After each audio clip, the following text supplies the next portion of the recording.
मधुबन की पावन भूमि में आज विशेष सबको मौका मिला है तपस्या करने का।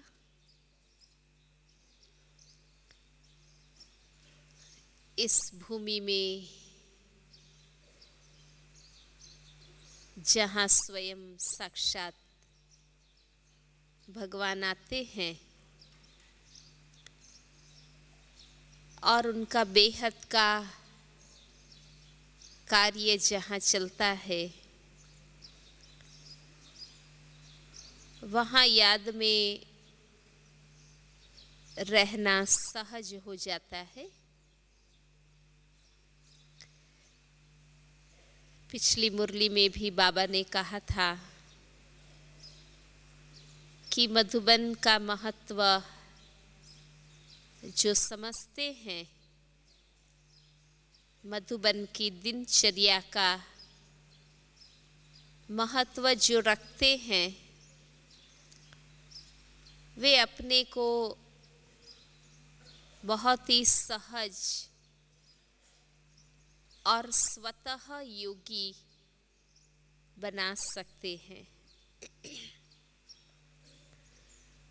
और अब जबकि हम बाबा के बच्चों के पास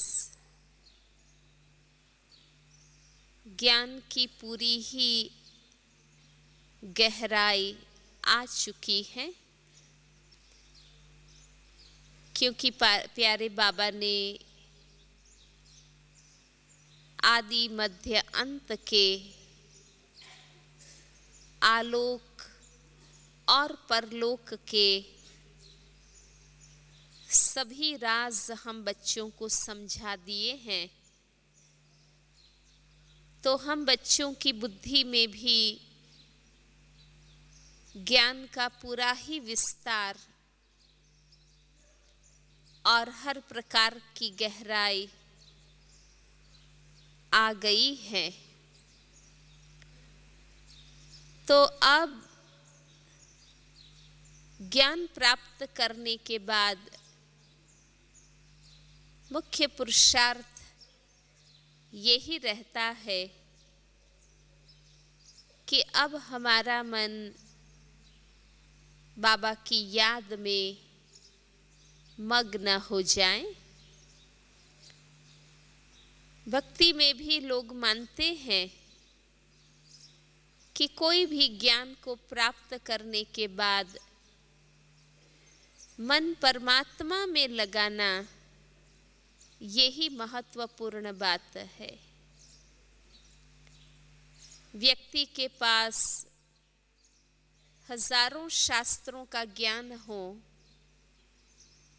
लेकिन मन परमात्मा में एकाग्र न होता हो, तो उस विद्वत्ता का कोई अर्थ नहीं है।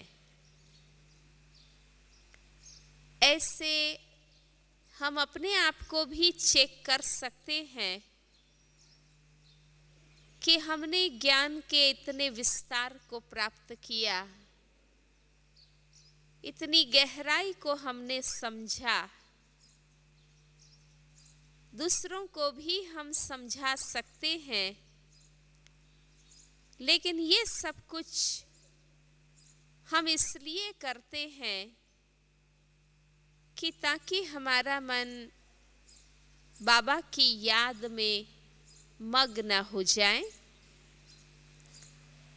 और उस दृष्टि से यही लगता है कि हमें विशेष अंतर्मुखी बनकर अब अभ्यास करने की ज्यादा आवश्यकता है। दो बात गीता शास्त्र में भी कही है। सब कुछ समझाने के बाद भी जब अर्जुन ये कहता है कि हे भगवान, आपने हर प्रकार की बात मुझे समझाई है, लेकिन अभी भी मेरा मन आपकी याद में एकाग्र नहीं होता है। तो गीता में भी भगवान वाच यही दो बात अर्जुन को बताई गई कि हे अर्जुन, अभ्यास और वैराग्य से तुम्हारा मन मेरे में लगता जाएगा। तो हमें भी ये दो बातें अपने आप में चेक करनी है कि सचमुच हमें अंदर से सच्चा वैराग्य है। इस दुनिया से हमारा बुद्धि का लंगर क्या उठ चुका है? तो जितना अंदरूनी वैराग्य होगा उतना त्याग सहज होता है। देह संबंध, देह की इस दुनिया का जो त्याग हमें करना है वो सहज हो सकता है। अगर अंदरूनी वैराग्य नहीं है तो त्याग सहज नहीं हो सकता है। और त्याग से तपस्या पावरफुल बनती है। हम देह संबंधों में, भौतिक सुखों में राचते भी रहे और बाबा को याद करना भी चाहें तो ये दोनों बात एक साथ नहीं हो सकती है।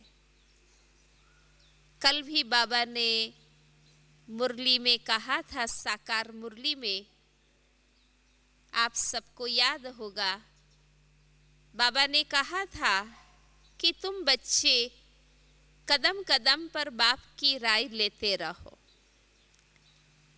भल तुम अपना धंधा धोरी करो, लेकिन फिर भी उसके बारे में भी बाबा से राय लो। क्योंकि बाबा जब देखेगा कि बच्चा बहुत धंधे धोरी में फंस गया है तो बाबा फिर अटेंशन खिंचवाएंगे और कहेंगे कि पेट को तो 2 रोटी चाहिए, फिर तुम इतना माथा क्यों मारते हो? कल कहा था ना बाबा ने, याद है सबको। और उसमें बाबा ने ये महावाक्य कहा था कि बच्चे, तुम्हें जो सांसारिक और भौतिक कामनाएं हैं वो छोड़ देनी चाहिए। अगर हमें अपनी आध्यात्मिक उन्नति करनी है तो हमें अपनी भौतिक और सांसारिक कामनाओं को सीमित करना चाहिए। इसलिए हम दैहिक सुखों को, देह धर्मों को भोगते भी रहे और बाबा को याद करना भी चाहें तो ये दोनों बातें एक साथ नहीं हो सकती है।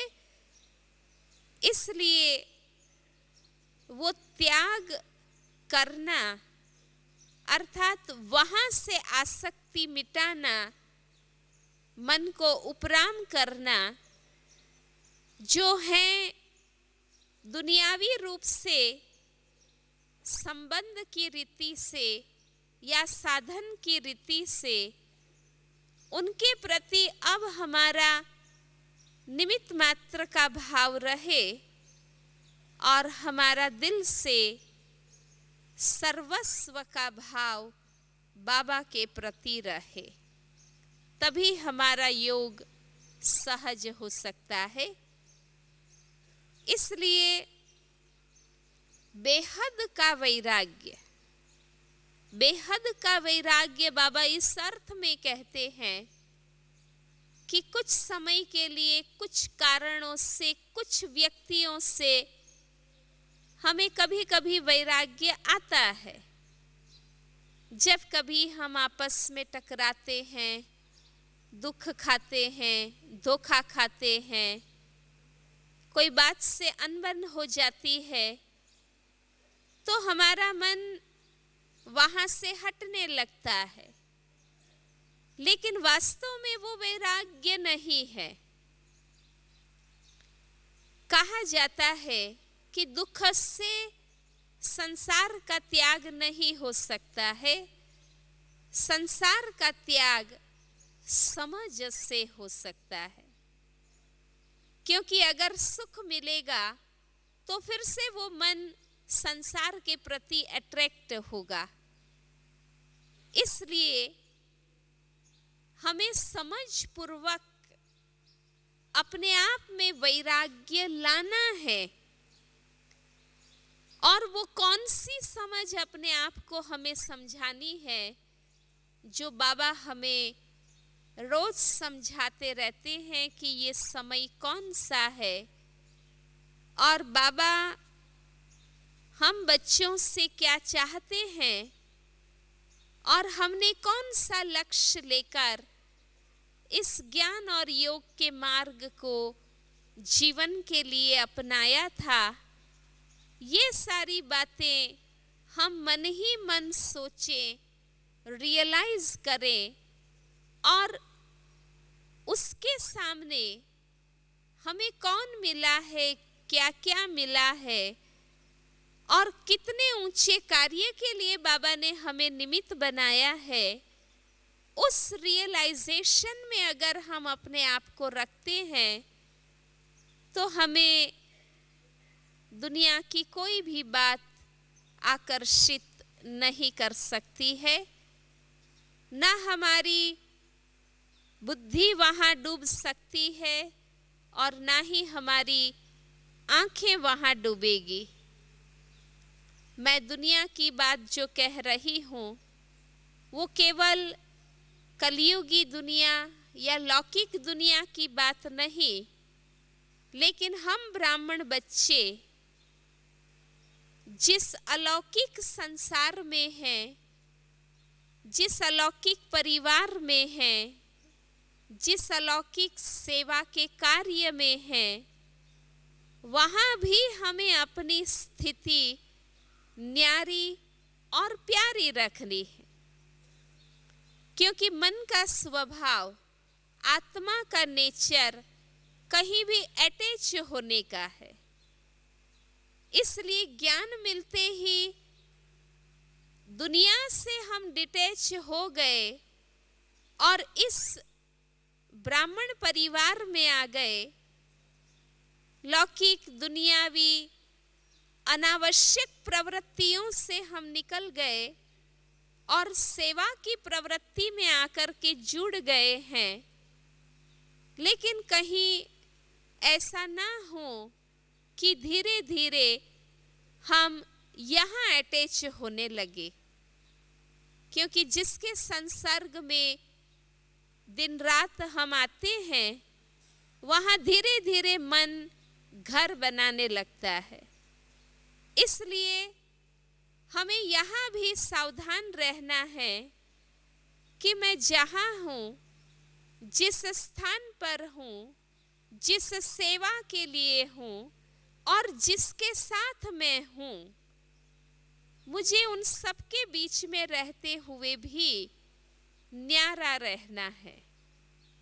क्योंकि फाइनली मुझे अटैच केवल एक बाबा के साथ होना है। तो ये अगर हम अपने आप में पाठ पक्का करते रहते हैं तो हम इस परिवार के अंदर भी न्यारा रह सकते हैं और निमित्त जिम्मेवार बनके चाहे कितना भी सेवा का कारोबार हम करेंगे, लेकिन उसमें भी हम होल्ड करने नहीं लगेंगे, उसको पकड़ने नहीं लगेंगे। तो ये है अंदर का वैराग्य, जो बाबा ने कल भी मुरली में कहा था कि आत्मा को ये धुन लग जाए नई दुनिया में जाना है, वापस घर जाना है, बाबा के पास जाना है। बाबा आया है लेने के लिए। बाबा को याद करते करते बाबा के पास पहुंच जाना है।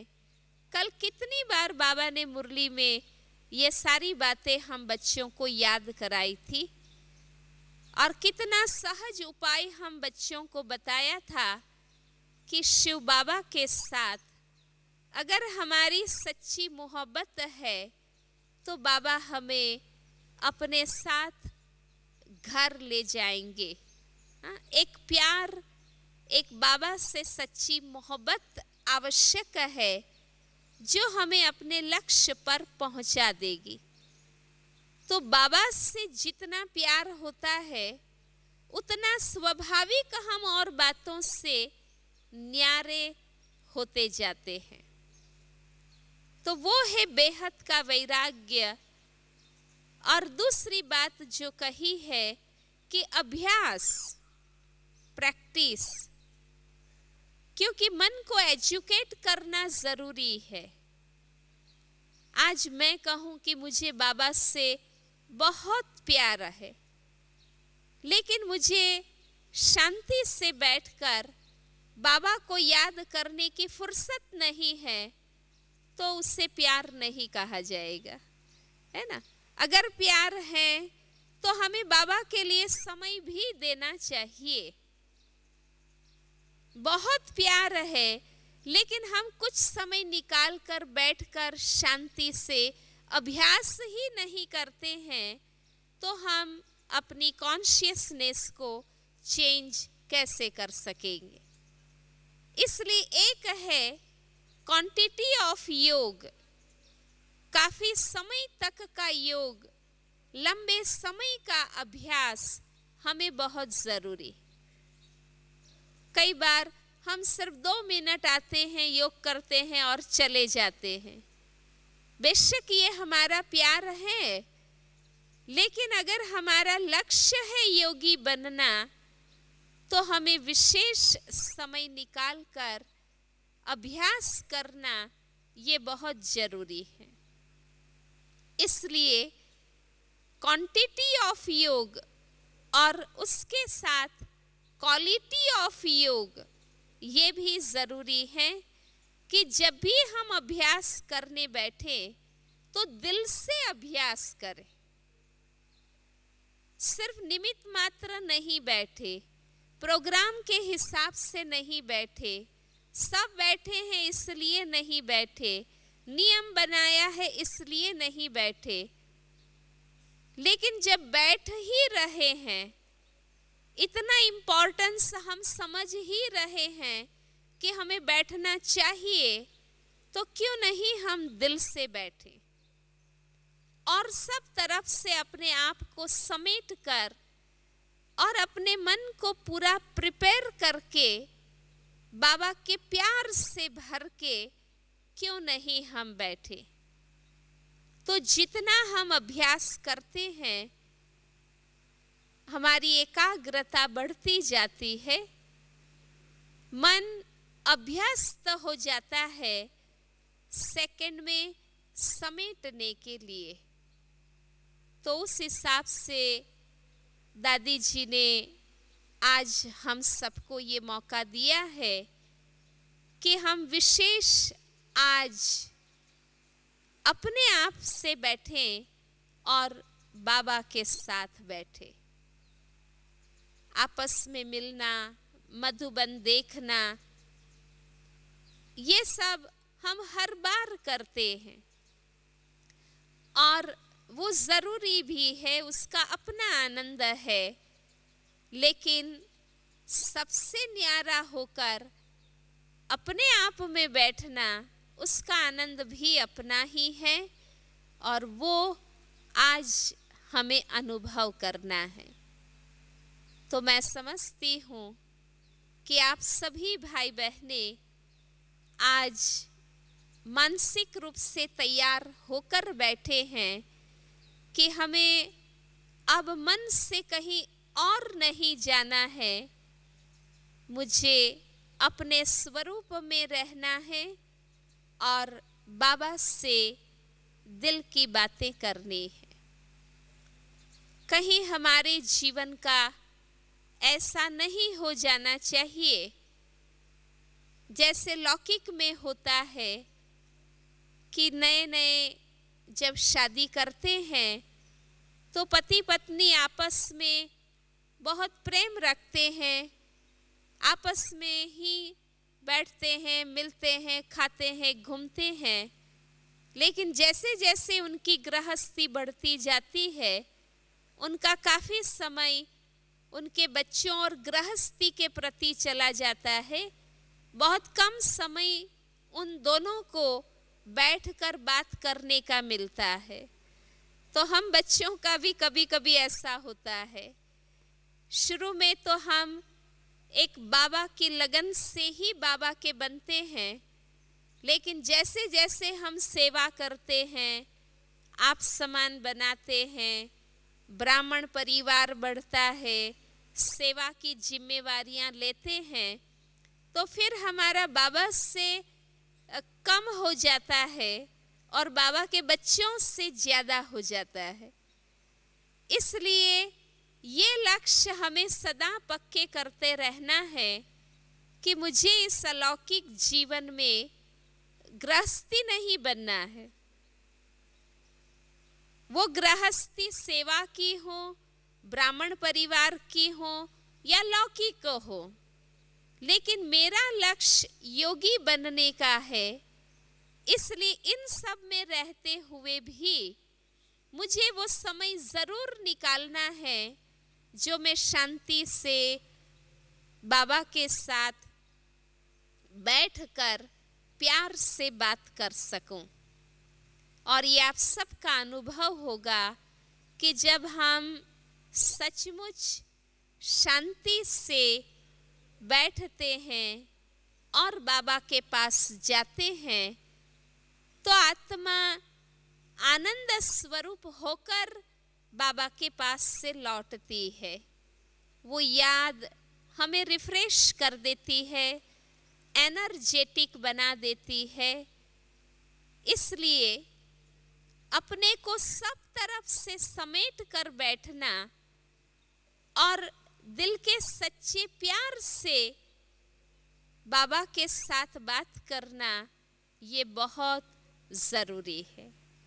और वो आनंद ऐसा है कि जब वो आनंद हम अनुभव करते हैं तो फिर हमें और कोई बात खींच नहीं सकती है। जो गीत हम गाते हैं ना कि तुम्हारे प्यार और सुख के सामने संसार का सुख फीका है, तो सचमुच वो अनुभूति हमें होने लगती है। अगर बाबा को याद करते करते मन कहीं और देखता है, मन कोई और बात सोचता है, कहीं और जाने में इंटरेस्टेड रहता है, तो हमें समझ जाना चाहिए कि हमारा अट्रैक्शन बाबा के प्रति कम है। उस व्यक्ति, वो सेवा या उस प्रवृत्ति के प्रति हमारी ज़्यादा रुचि है। इसलिए बाबा के पास बैठे हुए भी मन उन बातों के लिए खींच रहा है। इसलिए फिर हमें अपने आप को सावधान करके अपने आप को फिर से ट्रैक पर लाना चाहिए। तो आज अब 1 घंटा हम अपने स्वरूप का अनुभव करेंगे जो बाबा ने हमें बताए हैं। सारे चक्र के अंदर हमारे अपने ही वो स्वरूप है और उसकी एक्सरसाइज करने के लिए बाबा हमेशा हमें कहते हैं, ताकि हम अपने को कभी भी साधारण स्थिति में न ले आए, क्योंकि आत्मा का नेचर है लेटेस्ट 63 जन्मों का अभ्यास है साधारण स्थिति में रहने का। इसलिए आपका भी अनुभव होगा कि हम अभ्यास के लिए कोई स्वमान लेते तो हैं, लेकिन बहुत जल्दी वापस हम अपनी साधारण स्थिति में आ जाते हैं। इसलिए फिर अपने को ये याद कराना, अपने ऊंचे रोल को, अपने ऊंचे पार्ट को, अपने ऊंचे स्वमान को, ये जरूरी है, ताकि हम अपनी ऊंची आत्मा स्थिति में होंगे तो ऑटोमेटिक बाबा से हम जुड़े रहेंगे। तो सभी अलर्ट होके बैठेंगे।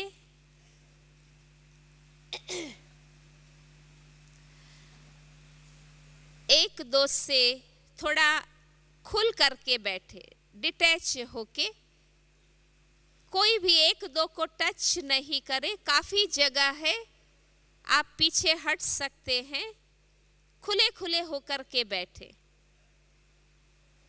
सोफा पर भी आगे काफी खाली है, एक दो को टच करके पहला अभ्यास हम जिस स्थिति में बैठे हैं उसी स्थिति में बैठ करके करेंगे। फिर दूसरी एक्सरसाइज के समय आप राइट साइड टर्न होंगे, इस तरफ, उस तरफ अपने फेस करेंगे। थर्ड एक्सरसाइज में फिर राइट साइड घूम के, अभी आप बैठे हैं तो पीछे का साइड आप चेंज होंगे। फोर्थ एक्सरसाइज फिर राइट साइड घूम के इस तरफ आपका फेस होगा। और पांचवी एक्सरसाइज में वापस हम इसी स्थिति में बैठेंगे। लेकिन एक विशेष अटेंशन इसमें हमें रखना है, और ये आप एक्सपीरियंस करके देखेंगे कि शरीर की स्थिति हमें बहुत धीरे से चेंज करनी है। जब हम अपनी पोजीशन चेंज करें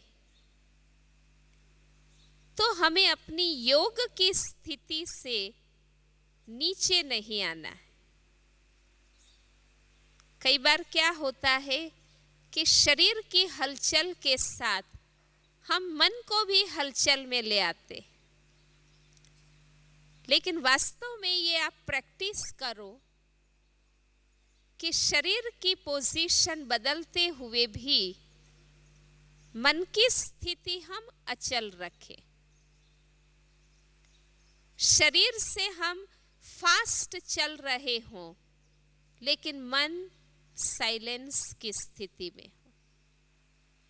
ऐसे नहीं कि फास्ट चलते हैं तो मन भी फास्ट हो जाए, नीचे आ जाए, साधारण हो जाए, नहीं।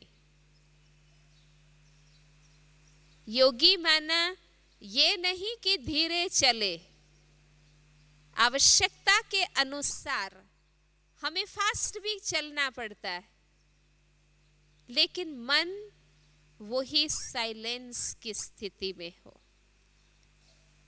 तो यहाँ जब आप टर्न होंगे हर एक्सरसाइज में, तो मन से नीचे नहीं आना है, मन उसी दिव्य अनुभूति में रहे और धीरे से शरीर की पोजीशन को चेंज करना है।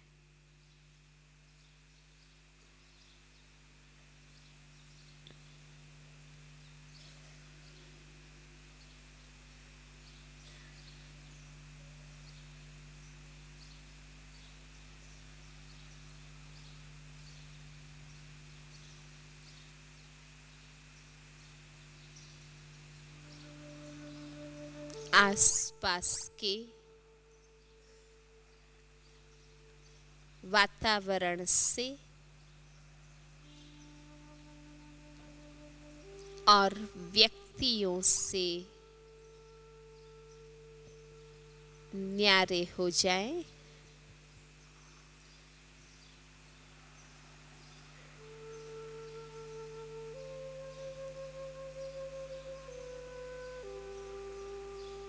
एक डिटैच ऑब्जर्वर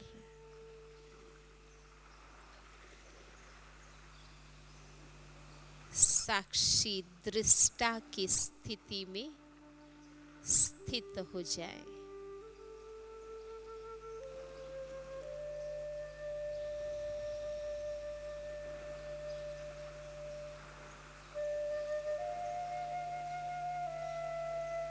मन के विस्तार को समेट ले।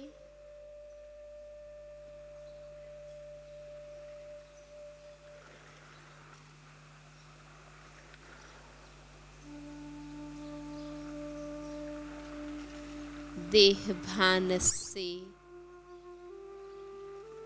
न्यारे हो जाए।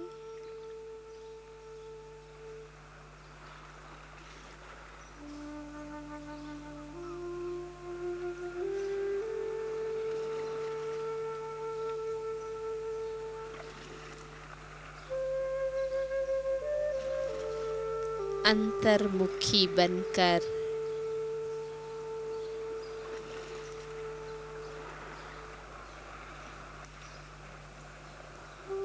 अपने आंतरिक स्वरूप को देखें।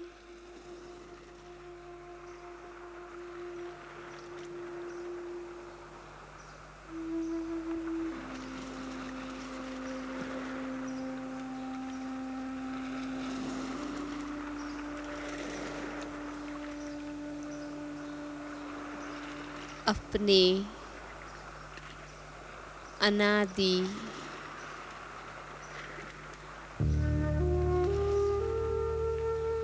असली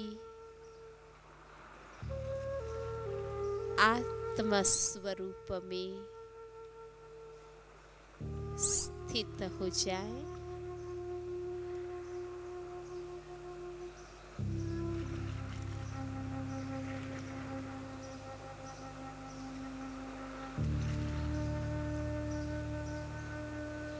ये मेरा मूल स्वरूप है।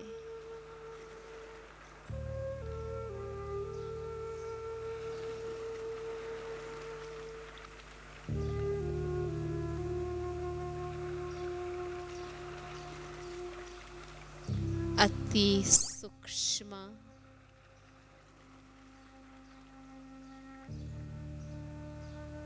ज्योति बिंदु स्वरूप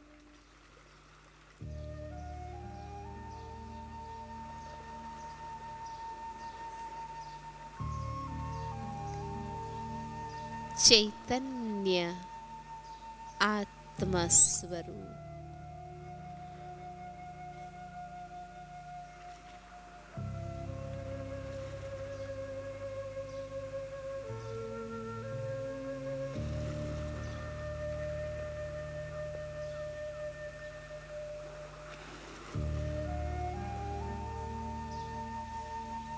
अपने असली स्वरूप में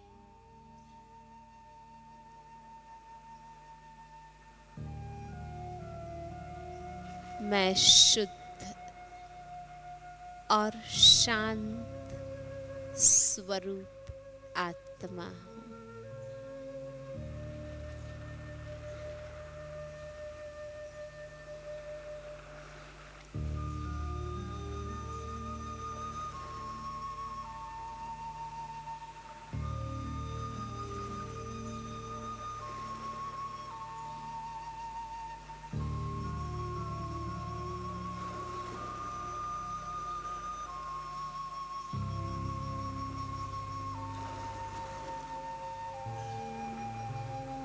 परम धाम निवासी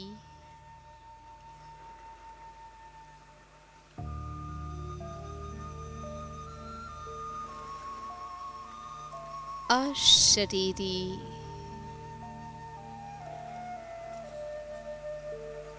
निराकार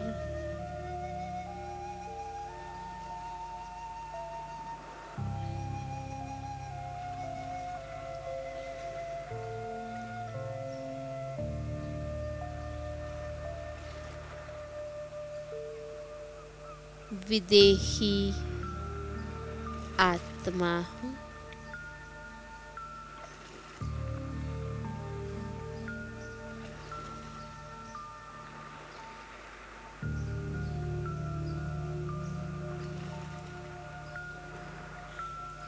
अखंड लाल ज्योतिर्मय देश में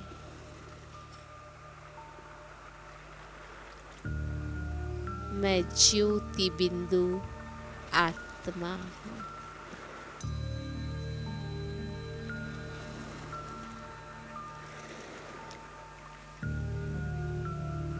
ये मेरा सत्य चैतन्य स्वरूप है।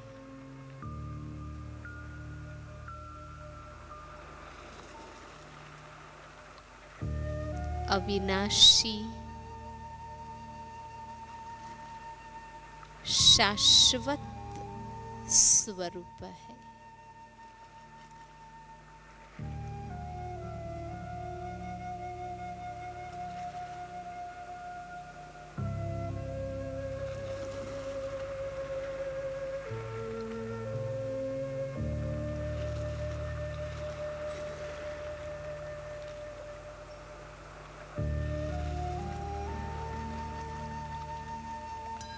मैं आत्मा शांत और स्थिर हूँ।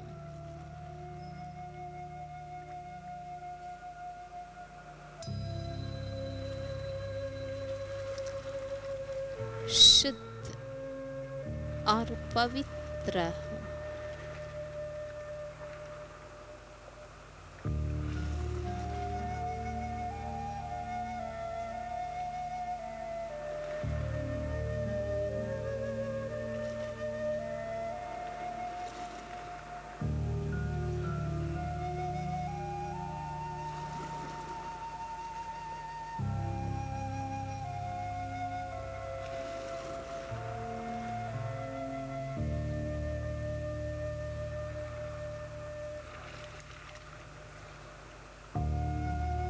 शांति के देश में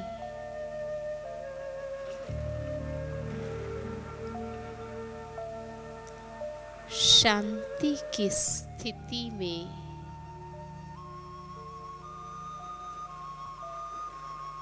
मैं आत्मा स्थित हूँ।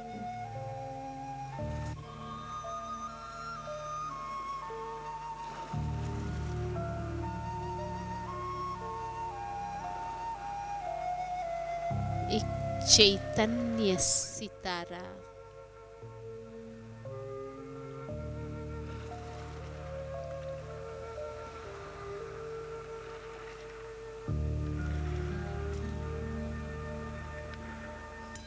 इस मूल स्वरूप में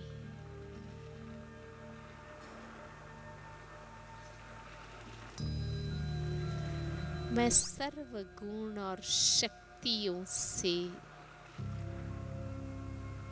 भरपूर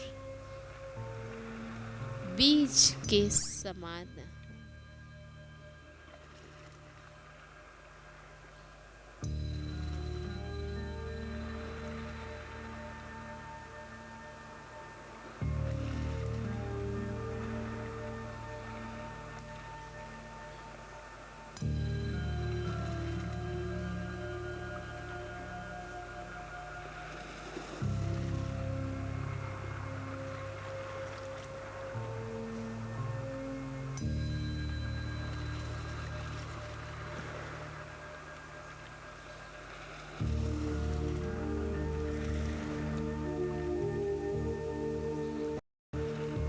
इस असली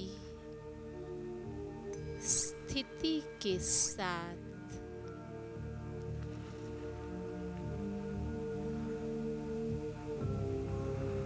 अब मैं चलती हूँ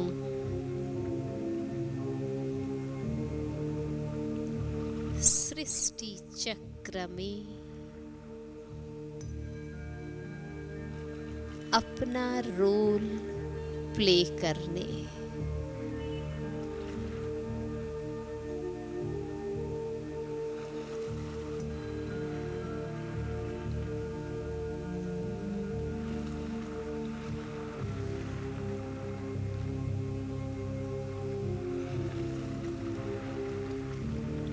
सभी धीरे से दाईं ओर घूम जाइए।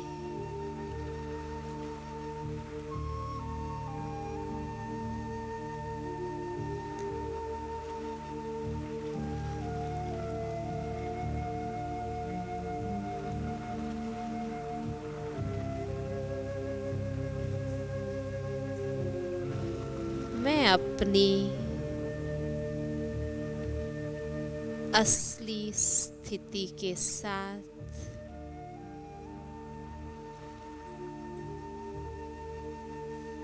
अब देवताई रोल में हूँ।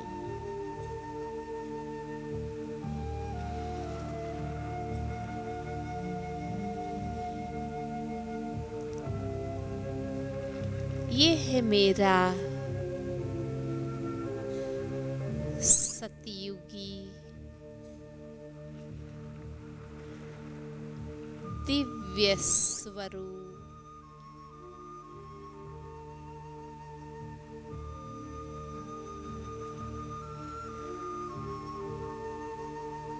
सतो प्रधान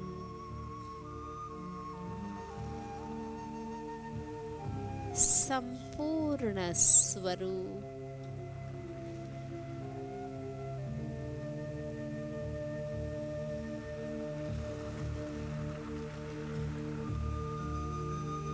मेरे असली गुण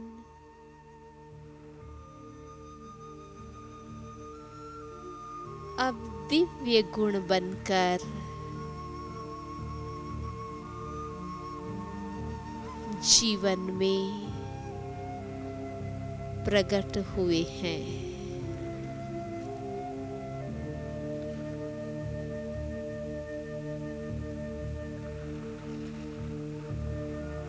ये है मेरा कल्प पहले वाला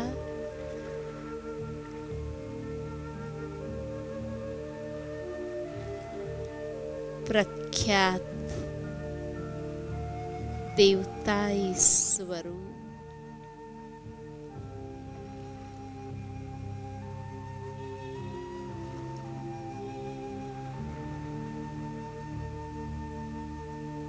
मैं नेचुरल आत्मा अभिमानी स्थिति में हूँ।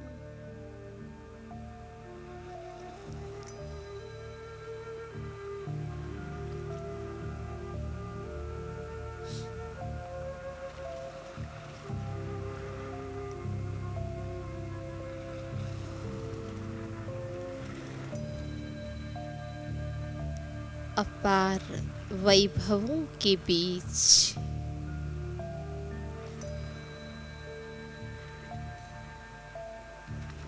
मैं निर्लिप्त स्थिति में हूँ।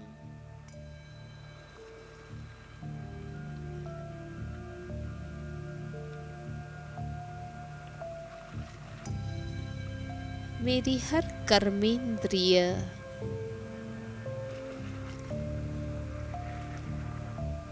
कमल पुष्प समान है।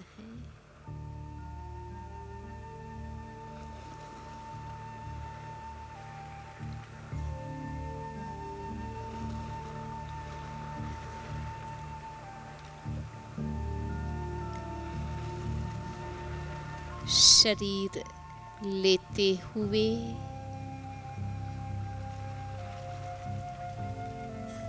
जीवन जीते हुए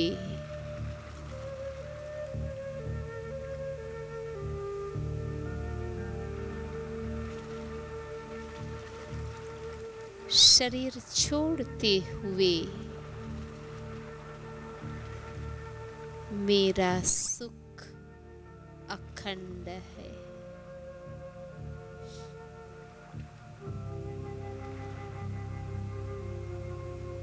मैं इस अमर लोक की मालिक हूँ।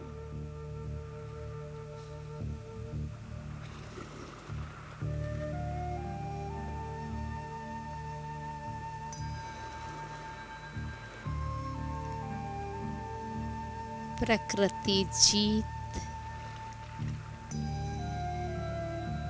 काल जीत हूँ।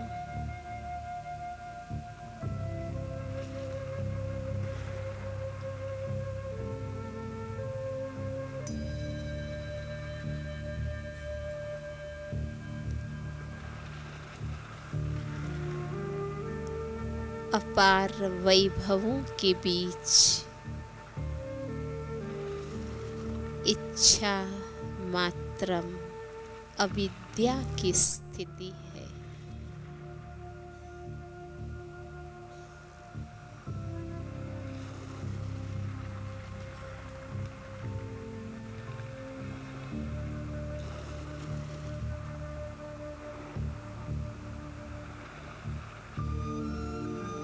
जीवन है,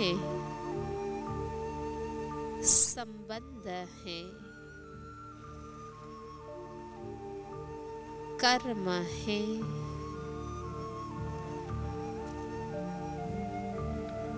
लेकिन मैं आत्मा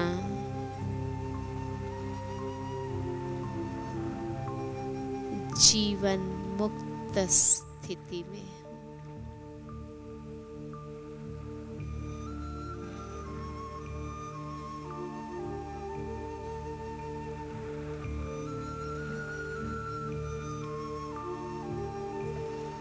जीवन की सर्वोच्चता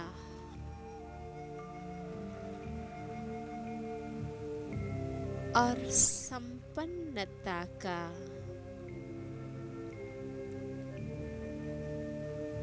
मुझे भरपूर एहसास है।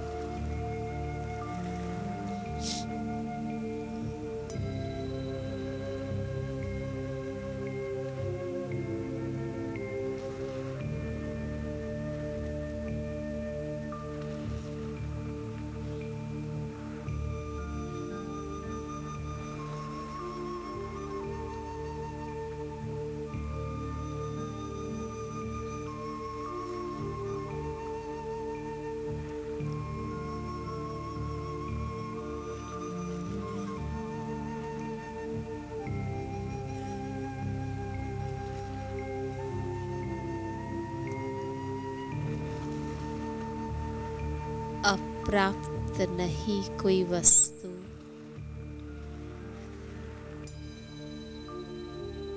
इस देवताई जीवन में।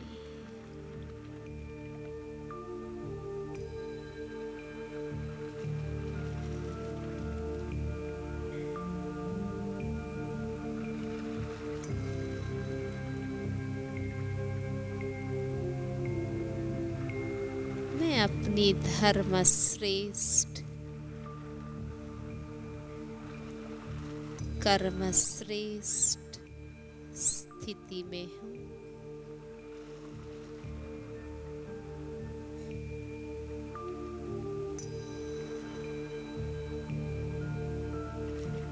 आधा कल्प की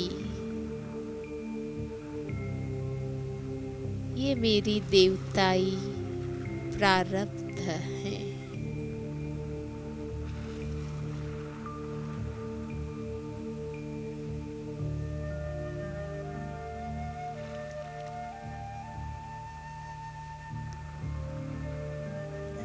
बेहद के वर्षे का अधिकारी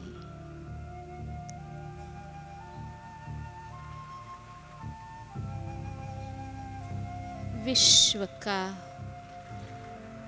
मालिक स्वरूप है मेरा।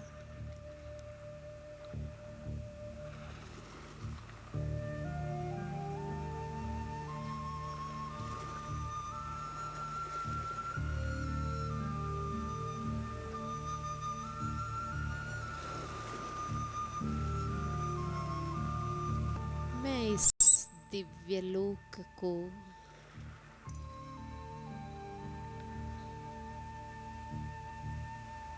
चारों ओर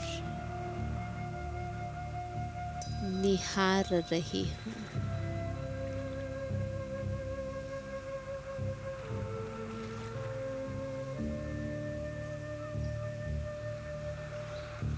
मानव जीवन का ये सर्वोत्तम देव पद है।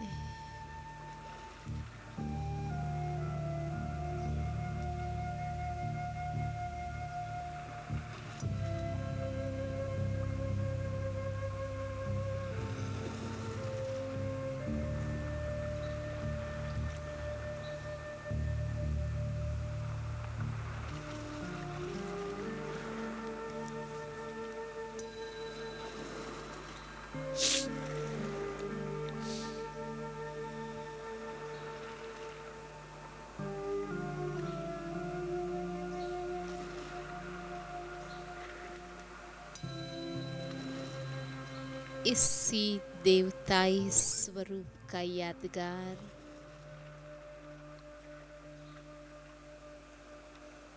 अब मैं द्वापर में देख रही हूँ। मेरा पूज्य स्वरूप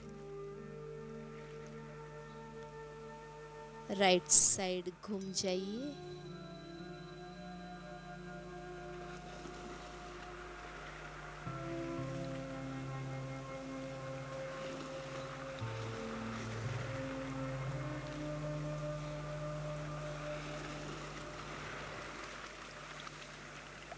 ये है भक्ति में यादगार पूज्य स्वरूप।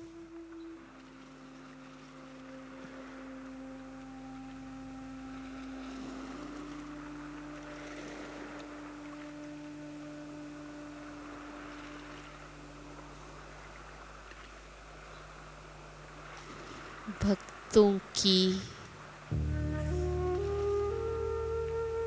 अपार भीड़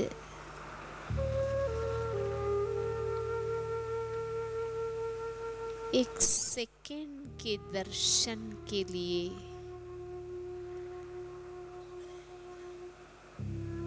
आतुर है।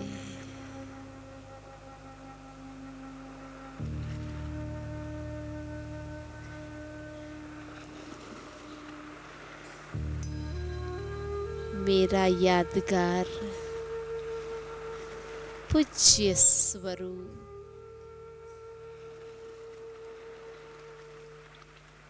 उन्हें दुखों से मुक्त कर देता है।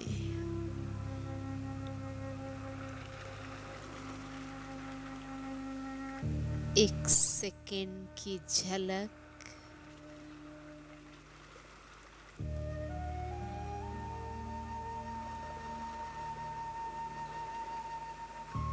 उन्हें सर्व प्राप्ति की अनुभूति कराता है।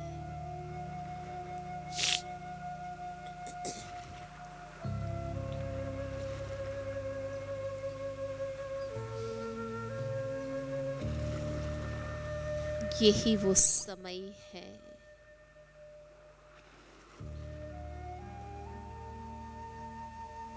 मेरे पूज्य स्वरूप का साक्षात्कार।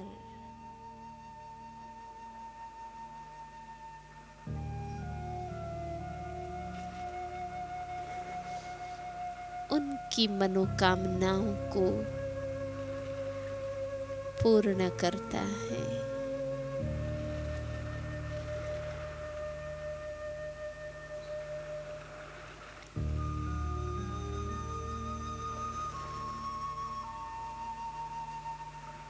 कितने सम्मान के साथ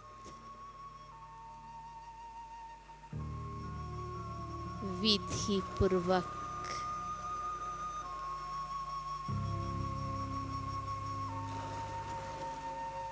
ये यादगारें बनाई हुई हैं।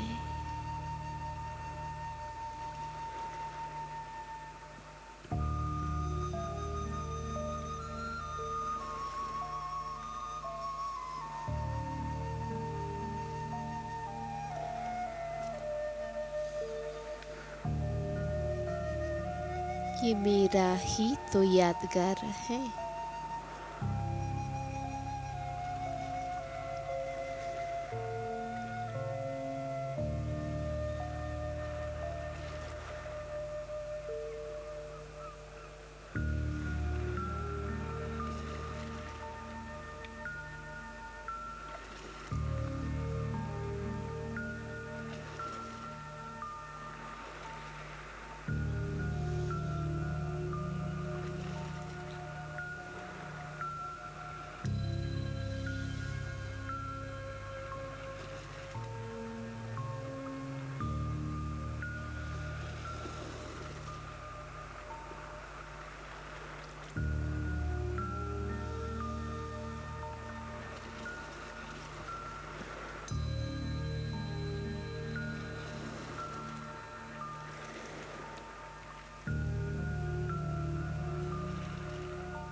आधा कल्प के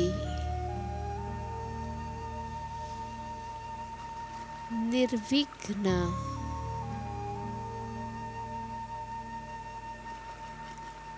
अचल अडूल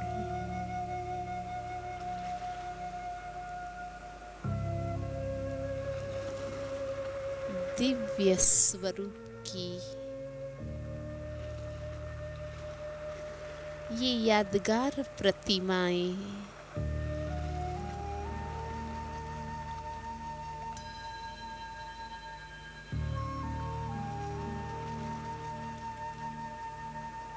दिव्य अनुभव कराते हैं।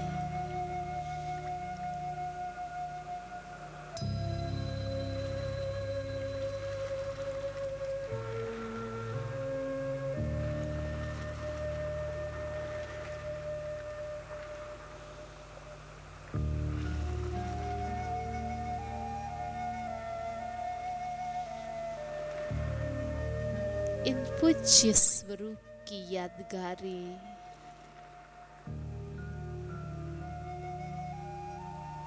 मुझे अपनी पवित्र पर्सनालिटी की याद दिलाते हैं।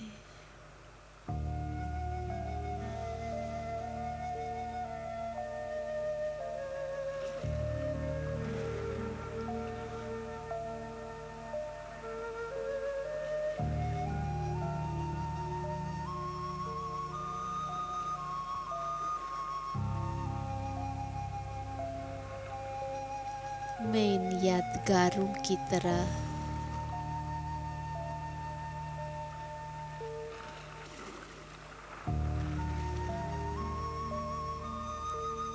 अपनी पवित्र दिव्य रॉयल स्थिति में ऐसी अचल स्थिर बन जाऊं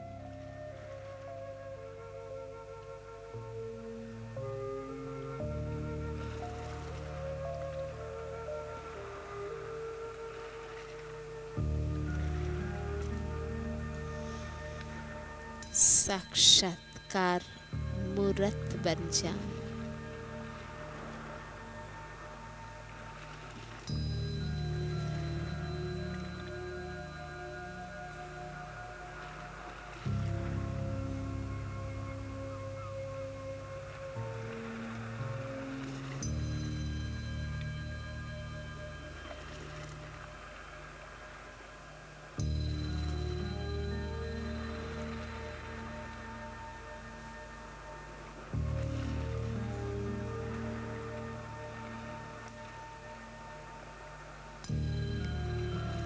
ये पूज्य स्वरूप कल्प पहले किए हुए विजयी पुरुषार्थ की मुझे याद दिलाते हैं।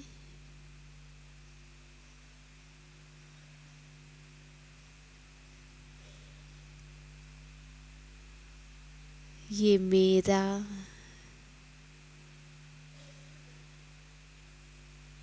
और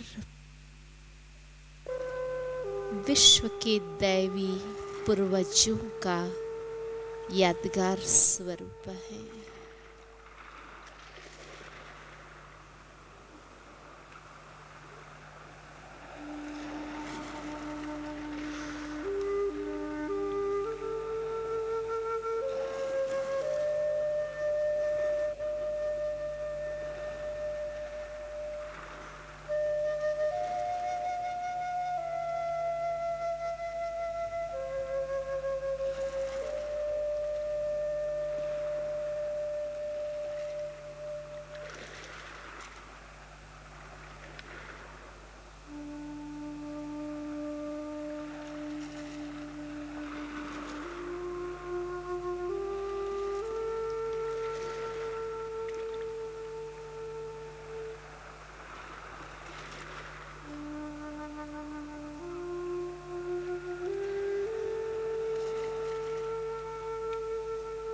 और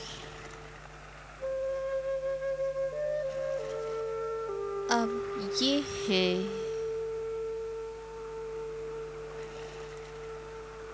मेरा संगम युगी ब्राह्मण स्वरूप।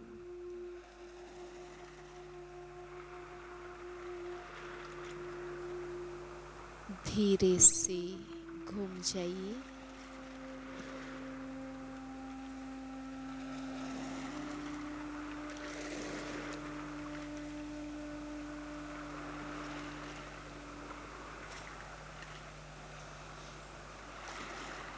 ब्रह्मा मुखवंशावली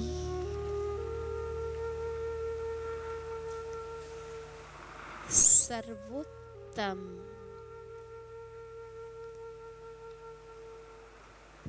ब्राह्मण कुलभूषण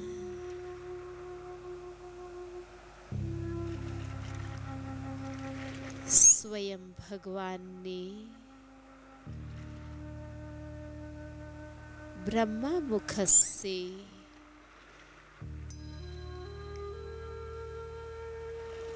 मुझे एडॉप्ट किया है।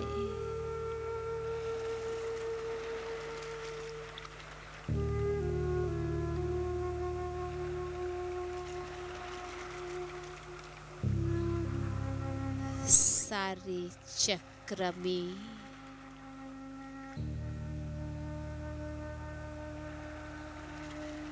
ये मेरा सर्वोत्तम पार्ट है।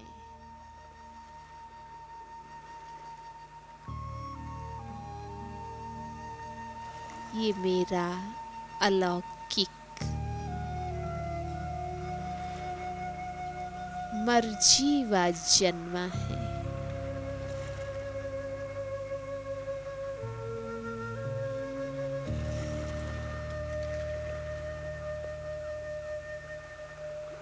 मैं अध्यात्म की ऊंची चोटी पर स्थित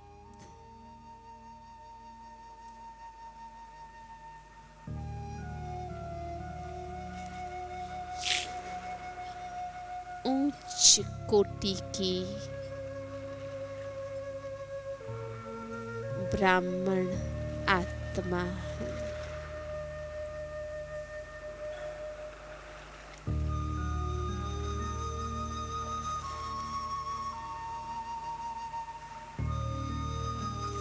इस ब्राह्मण जीवन की शुरुआत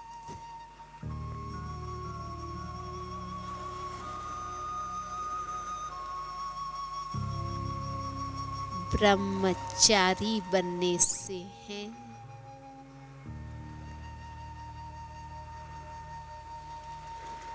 और इस ब्राह्मण जीवन का अंतिम लक्ष्य ब्रह्मचारी बनना है।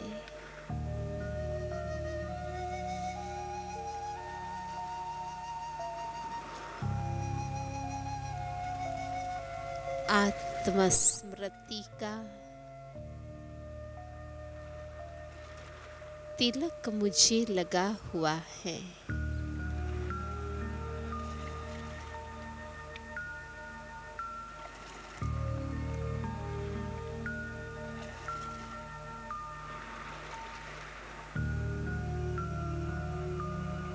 पवित्रता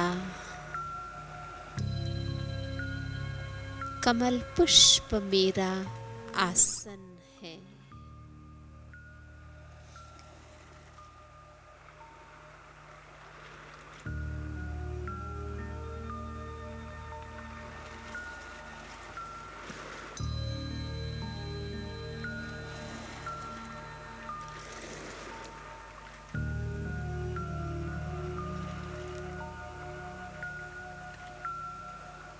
ये वो दिव्य जीवन है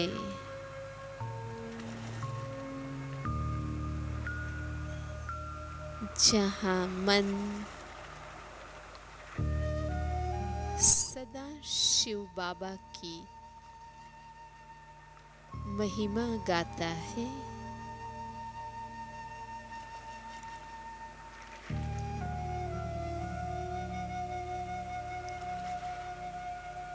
और ये मुख ज्ञान रत्नों का दान करता है।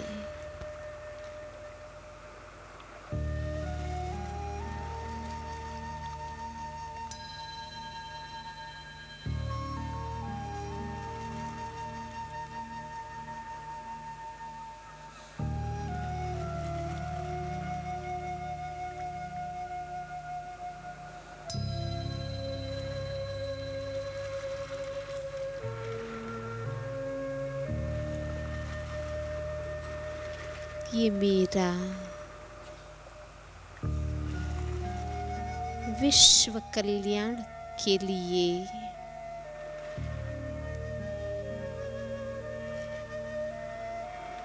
खुदाई खिदमत के लिए जीवन है।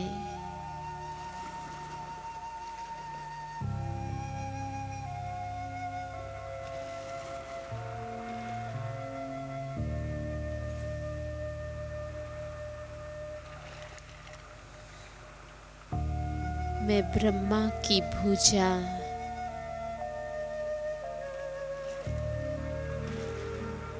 उनका निमित्त इंस्ट्रूमेंट हूँ। लाइट की दुनिया में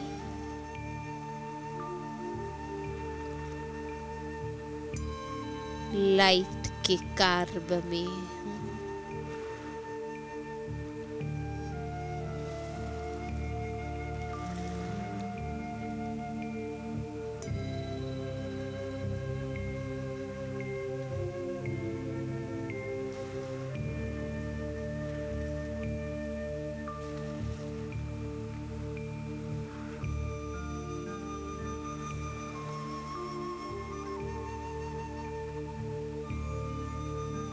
चमकीले सूक्ष्म वतन में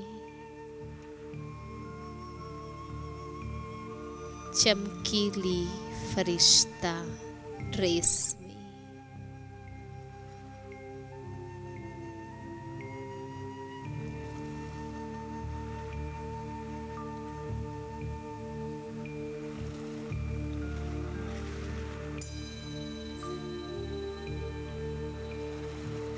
मैं चैतन्य लाइट हाउस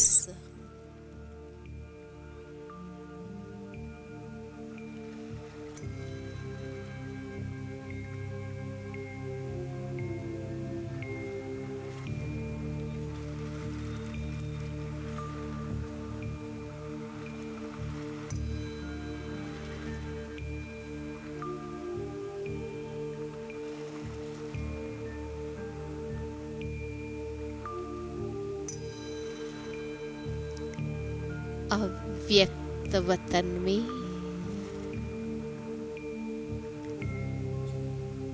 अव्यक्त बाप दादा के संग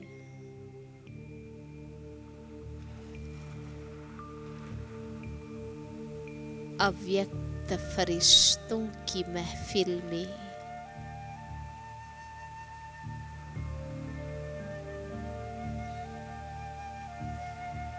मैं अपने को इजी और लाइट महसूस कर रही हूँ।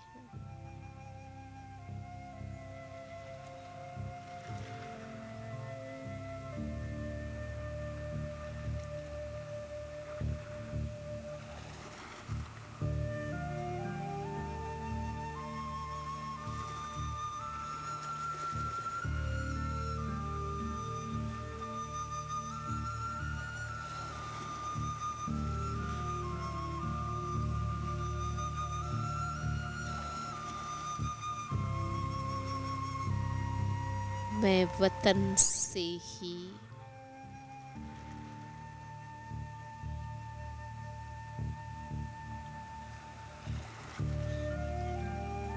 विश्व को देख रही हूँ।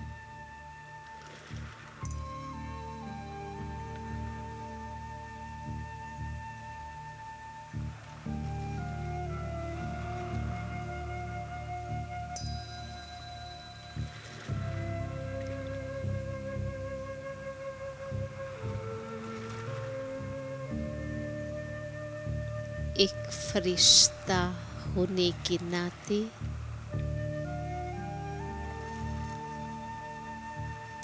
विश्व की आत्माओं को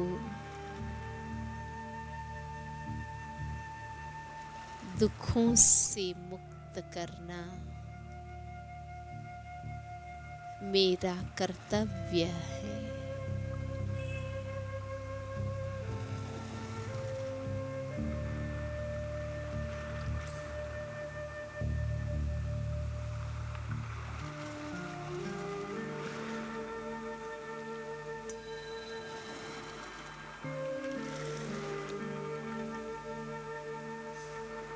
मैं अपने इस अव्यक्त स्वरूप से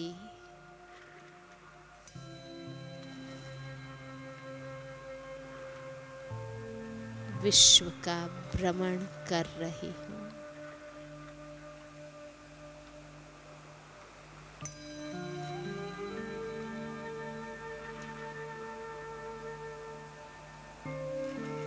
जैसे ही मैं उन आत्माओं को देखती हूँ, मैं सूक्ष्मकारी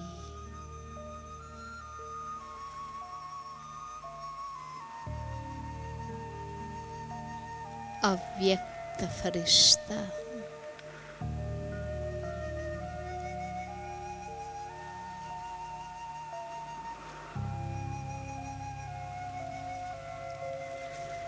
न्यारा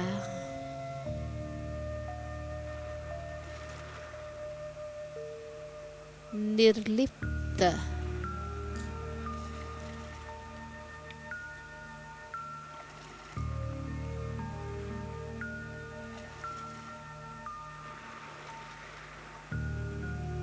निर्मल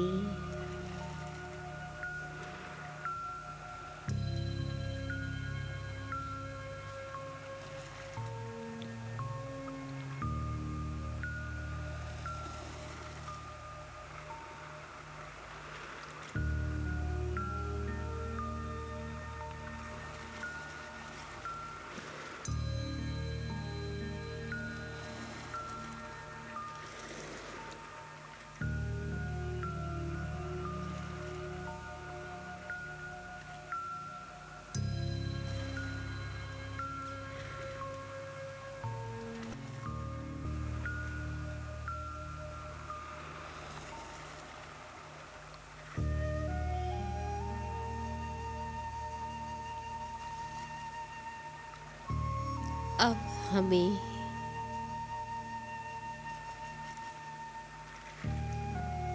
सूक्ष्म वतन से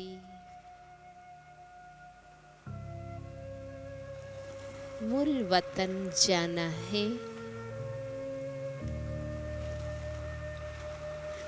और नई दुनिया में वापस आना है।